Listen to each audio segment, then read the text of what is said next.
Assalamualaikum warahmatullahi wabarakatuh. Perkenalkan, nama saya Dida Sumardi dengan NPM 2310-173, yang mana pada kesempatan kali ini saya akan membahas materi mengenai hukum perdata internasional, yang mana sebelum kita masuk ke dalam materi utama, kita harus membedah terlebih dahulu bahwasannya ada perbedaan antara perdata biasa ataupun perdata internasional, dan apa pertanda bahwa suatu perkara itu dikatakan sebagai perdata internasional ataupun perdata biasa.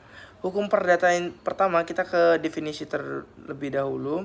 Hukum perdata internasional secara definisi adalah hukum perdata yang memiliki unsur asing di dalamnya, yang mana dia tidak bisa digunakan hukum yang berlaku secara nasional tanpa adanya pertimbangan terlebih dahulu, seperti ada pilihan dari para pihak untuk menggunakan hukum nasional tersebut, baru bisa dikatakan hukum itu bisa dipakai.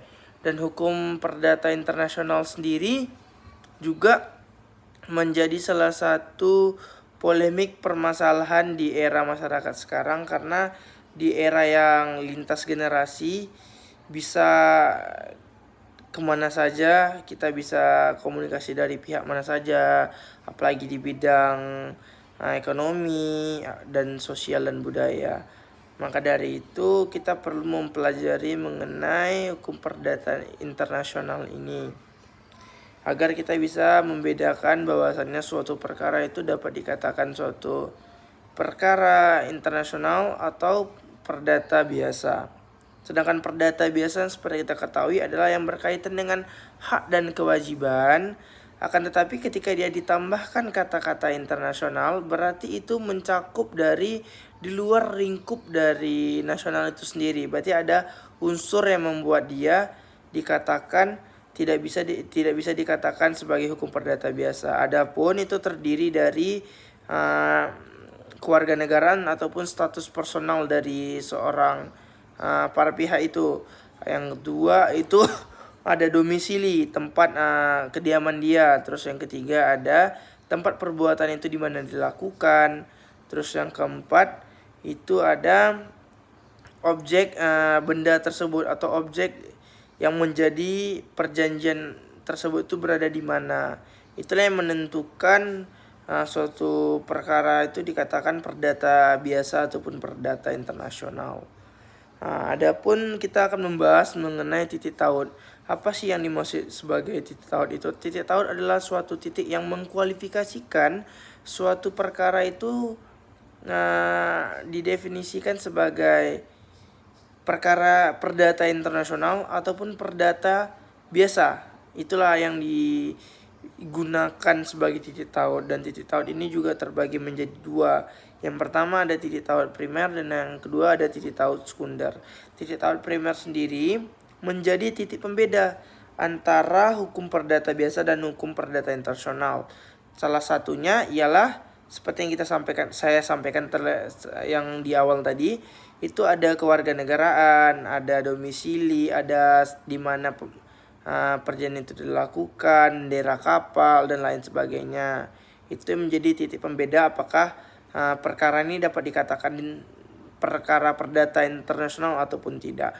Tapi ada yang kedua selanjutnya, itu ada titik taut sekunder. Titik taut sekunder ini sendiri adalah titik penentu yang menentukan suatu perkara ini bisa dikatakan ini perdata internasional atau ini tidak perdata internasional. Itu contohnya seperti di mana perjanjian itu dilakukan ataupun di mana objek dari perjanjian itu diambil. Contohnya kita akan mengambil contoh semisalnya ada seseorang yang dari Inggris ingin membeli properti di salah satu kawasan di Indonesia, contohnya di Bali kita buat di villa di Bali. Sedangkan dia status kewarganegaraan pembeli ini adalah warga negara Inggris, yang punya ini adalah orang warga negara Indonesia, sedangkan lokasi tempat yang dibeli ini adalah Indonesia. Di situ kan sudah ada unsur asing yang pertama bisa kita tangkap, itu adalah perbedaan kewarganegaraan dan objek perjanjiannya. Maka di situ yang menjadi titik primernya apa? Titik taut primernya apa? Itu kewarganegaraan. Terus objek di mana itu dilakukan itu adalah titik sekunder, dan objeknya di mana objeknya itu menjadi titik sekundernya.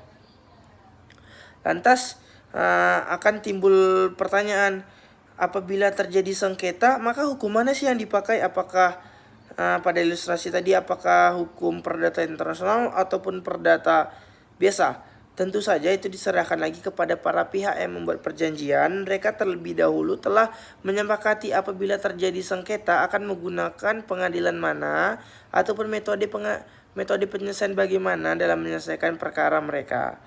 Contohnya seperti tadi yang kita sampaikan, perkaranya ada di Indonesia, objek perjanjiannya ada di Indonesia.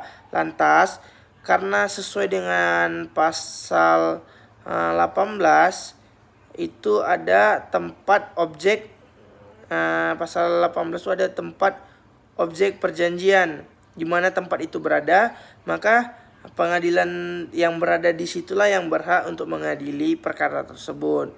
Dan itu juga ada juga azasnya, ada namanya lex causa.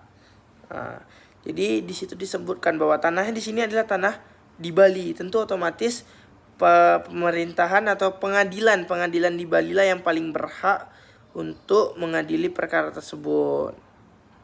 Nah, mungkin cuman segitu yang bisa saya sampaikan. Mohon maaf bila ada kesalahan kata atau pengucapan kalimat yang kurang benar ataupun tidak jelas. Saya Dira Sumardi mohon undur diri, dan diharapkan pembelajaran ini dapat bermanfaat buat kita semua, terutama mahasiswa Fakultas Hukum UIR dalam proses pembelajaran hukum perdata, terutama hukum perdata internasional, agar bisa menjadi pendoman dalam menentukan suatu perkara itu dapat dikatakan perkara biasa ataupun perkara internasional. Assalamualaikum warahmatullahi wabarakatuh.